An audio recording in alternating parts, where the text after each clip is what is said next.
मुझे उन लोगों को देखने दीजिए जो यहाँ पर धृतराष्ट्र के दुर्बुद्धि पुत्र दुर्योधन को प्रसन्न करने की इच्छा से लड़ने के लिए आए हुए हैं। तात्पर्य यह सर्वविदित था कि दुर्योधन अपने पिता धृतराष्ट्र की सांठगांठ से पापपूर्ण योजनाएं बनाकर पांडवों के राज्य को हड़पना चाहता था। अतः जिन समस्त लोगों ने दुर्योधन का पक्ष ग्रहण किया था वे उसी के समान धर्मा रहे होंगे।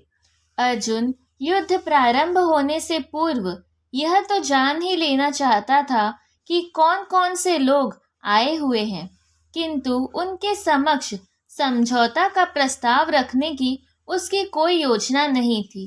यह भी तथ्य था कि वह उनकी शक्ति था जिसका उसे सामना करना था।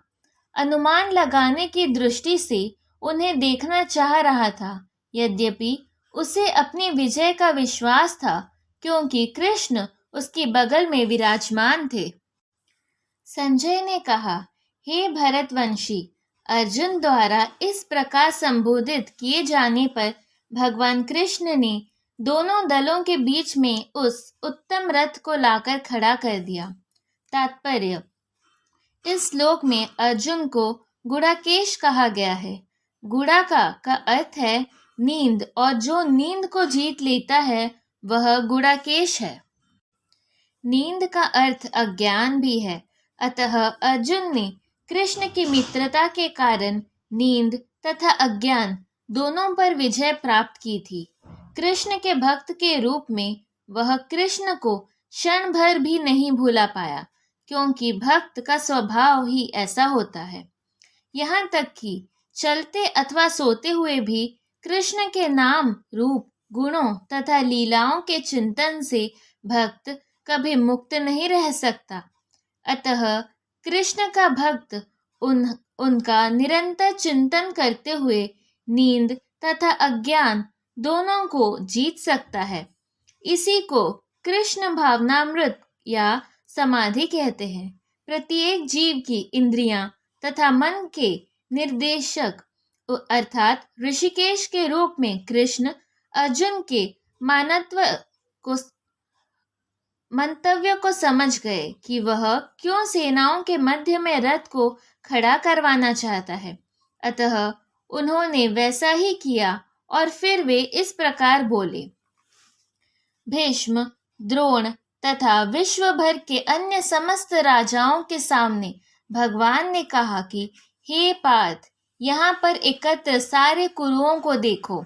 तात्पर्य समस्त जीवों के परमात्मा स्वरूप भगवान कृष्ण यह जानते थे कि अर्जुन के मन में क्या बीत रहा है।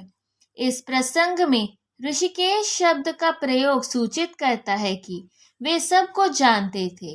इसी प्रकार पार्थ शब्द अर्थात पृथा या कुंती पुत्र भी अर्जुन के लिए प्रयुक्त होने के कारण महत्वपूर्ण है। मित्र के रूप में वे अर्जुन को बता देना चाहते थे कि चूंकि अर्जुन उनके पिता वसुदेव की बहन पृथा का पुत्र था, इसीलिए उन्होंने अर्जुन का सारथी बनना स्वीकार किया था। किंतु जब उन्होंने अर्जुन से कहा कुरुओं को देखो, तो इससे उनका क्या अभिप्राय था?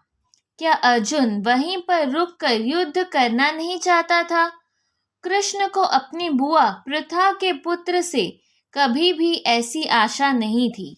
इस प्रकार से कृष्ण ने अपने मित्र की मनः स्थिति की पूर्ण सूचना परिहासवश दी है। अर्जुन ने वहां पर दोनों पक्षों की सेनाओं के मध्य में अपने चाचा, ताऊओं, पितामहों, गुरुओं, मामाओं, भाइयों, पुत्रों, पौत्रों, मित्रों, ससुरों और शुभ चिंतकों को भी देखा। तात्पर्य अर्जुन युद्ध भूमि में अपने सभी संबंधियों को देख सका।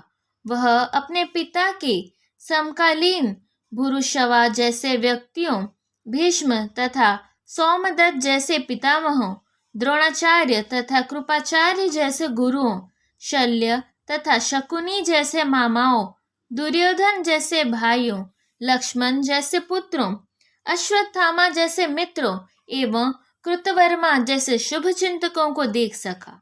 वह उन सेनाओं को भी देख सका जिनमें उसके अनेक मित्र थे। जब कुंती पुत्र अर्जुन ने मित्रों तथा संबंधियों को इन विभिन्न श्रेणियों को देखा तो वह करुणा से अभिभूत हो गया और इस प्रकार बोला।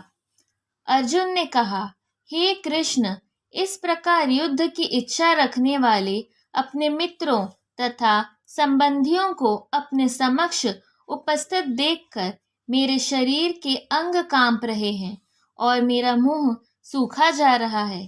तात्पर्य, यथार्थ भक्ति से युक्त मनुष्य में वे सारे सद्गुण रहते हैं जो सत्पुरुषों या देवताओं में पाए जाते हैं, जबकि अभक्त अपनी शिक्षा तथा संस्कृति के द्वारा भौतिक योग्यताओं में चाहे कितना ही उन्नत क्यों न हो, इन ईश्वरीय गुणों से विहीन होता है।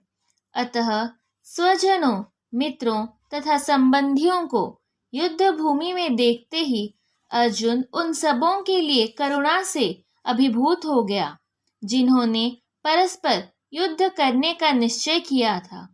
जहाँ तक उसके अपने सैनिकों का संबंध था, वह उनके प्रति प्रारंभ से दयालु था, किंतु विपक्षी दल के सैनिकों की आसन्न मृत्यु को देखकर वह उन पर भी दया का अनुभव कर रहा था।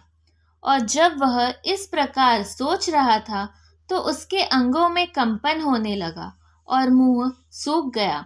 उन सबको युद्धाभिमुख देखकर उसे आश्चर्य भी हुआ। प्रायः सारा कुटुंब अर्जुन के सगे संबंधी उससे युद्ध करने आए थे। यद्यपि इसका उल्लेख नहीं है, किंतु तो भी सहज अनुमान लगाया जा सकता है कि न केवल उसके अंग कांप रहे थे और मुंह सूख रहा था, अपितु वह दयावश रुदन भी रह रहा था। अर्जुन ने ऐसे लक्षण किसी दुर्बलता के कारण नहीं, अपितु हृदय की कोमलता के कारण थे, जो भगवान के शुद्ध भक्त का लक्षण है।